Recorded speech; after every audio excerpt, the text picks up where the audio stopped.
धर्मशाला बनाइए या सत्संग मंदिर बनाइए, एक ग्रिल दिया है दान में। कौन दिया? फलाना के पोता, फलाना के दादी, उनके पुत्र फलना, उनके पुत्र फलना। 5,000 का ग्रिल नहीं है, 5 पीढ़ी का नाम टांग दिया। 1500 रुपया का पंखा नहीं है, लेकिन दादा पोता का नाम से टंगा हुआ। ईशावास्योपनिषद में आया है, ओम ईशावास्यमिदं सर्वं यत् किंच जगत्यां जगत् तेन तक्तेन भुंजीता माग्र कस्युषम। ओम ईशा, हर्ष ई तालब स्व आकार, ईशा इस मतलब होता है शासक। अगर हर्ष ई दंत स्व रहता तो इस मतलब होता है सबसे नजदीक। सबसे नजदीक कौन? He is nearer hands and feet, हाथ पैर से भी नजदीक। गजब की बात, हाथ पैर से नजदीक कौन हो सकता? वही तो परमात्मा। आपने कहा हाथ पे, अरे महाराज जा रहे हैं, एक्सीडेंट कर गए हैं, पैर का हड्डी टूट गया, हाथ की हड्डी टूट गई, बैंडेज कर लिए। ये बेचारा पैर तो अपने बैसाखी पर चल रहा है, फिर चलाने वाला कौन है? वही है सबसे नजदीक।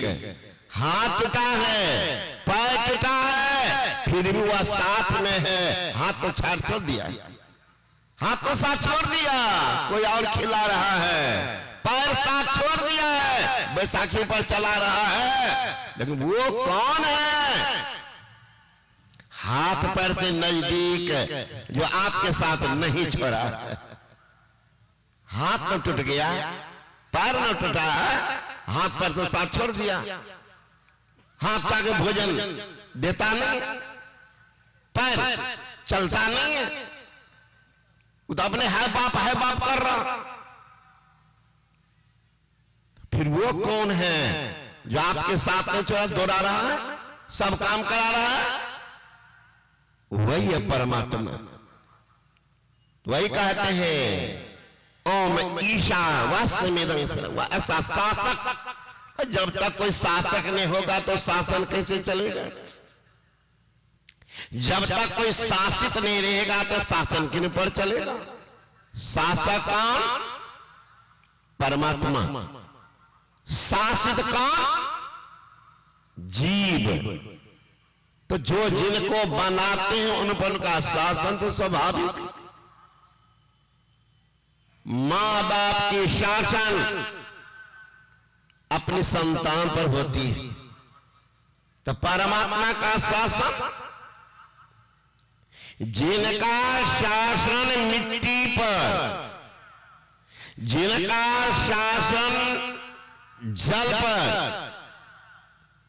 जिनका शासन अग्नि पर, जिनका शासन वायु पर, जिनका शासन आकाश पर, जिनका शासन 3 गुणों के मंडल पर, जिनका शासन साम्य साधारण मूल प्रकृति पर, जिनका शासन तारे नक्षत्र पर, जिनका शासन चंद्रमा पर, जिनका शासन सूर्य पर, यहां तक जिनका शासन 33 करोड़ देवता सहित ब्रह्मा विष्णु महेश पर, वो शासन करता परमात्मा। सबके साथ है, सबके पास है, लेकिन सब उनको नहीं पहचान रहा। यही तो उनकी विलक्षणता है। यही विलक्षणता। संसार के लोग एक काम करेंगे, उस पर 1000 को अपना नेम प्लेट लगेंगे। उन्होंने की विलक्षणता देखी। धर्मशाला बनाइए या सत्संग मंदिर बनाइए, एक ग्रिल दिया है दान में। कौन दिया? फलाना के पोता, फलाना के दादी, उनके पुत्र फलना, उनके पुत्र फलना। 5000 का ग्रिल नहीं है, 5 पीढ़ी का नाम टांग दिया। 1500 रुपया का पंखा नहीं है, लेकिन दादा पोता का नाम से टंगा हुआ। लेकिन परमात्मा सबको आज देखिए जितना है, घर बनाते हैं, सीमेंट लाते हैं, छड़ लाते हैं, ईंट लाते हैं, तुरंत मार्का देखते हैं कौन सीमेंट है। एसीसी, लफान, बिरला। तो जिस कंपनी का नाम लेंगे वो कंपनी वाला का सामान है। देखियो मोहर है उस पर। छड़ लाते हैं, टाटा टिस्कोन है कि बिरला है, कौन छड़ है? कंपनी वाला का नाम भी है। ईंट है, मार्का लगा हुआ।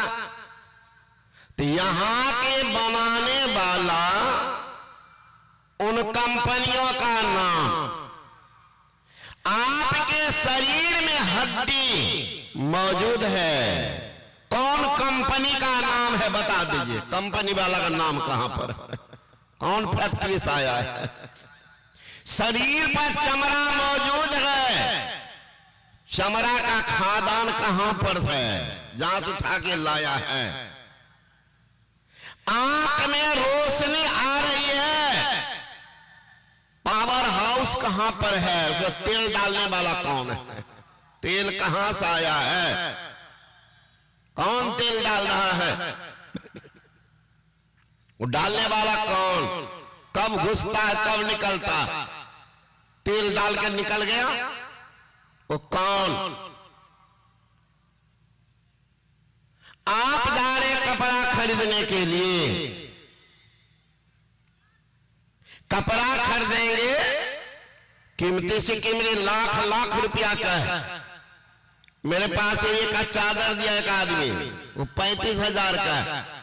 तो मैंने कहा रंग का गारंटी है ना? कहा बाबा पूछे ना। तो कहा रंग की गारंटी नहीं, बोकारो की सत्संगी दिया है ओढ़ने वाला चादर 35,000 का, रंग की गारंटी नहीं। 35,000, 1 लाख का चादर दे रहे हो, गारंटी नहीं। लेकिन वो परमात्मा आंख में वो काला बिंदु दे दिया है, गारंटी कार्ड साथ दिया है। जब तक जिंदा रहोगे रंग बेरंग नहीं होगा, एक समान ही रहेगा।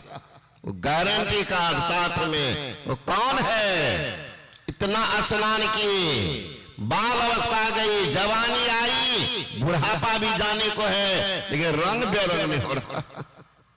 वो कौन है? गारंटी कार्ड देने वाला, उसी कहते हैं परमात्मा।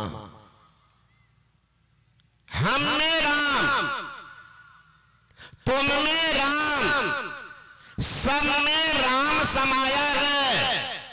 जप लो उस हरि का नाम, कोई नहीं पराया है।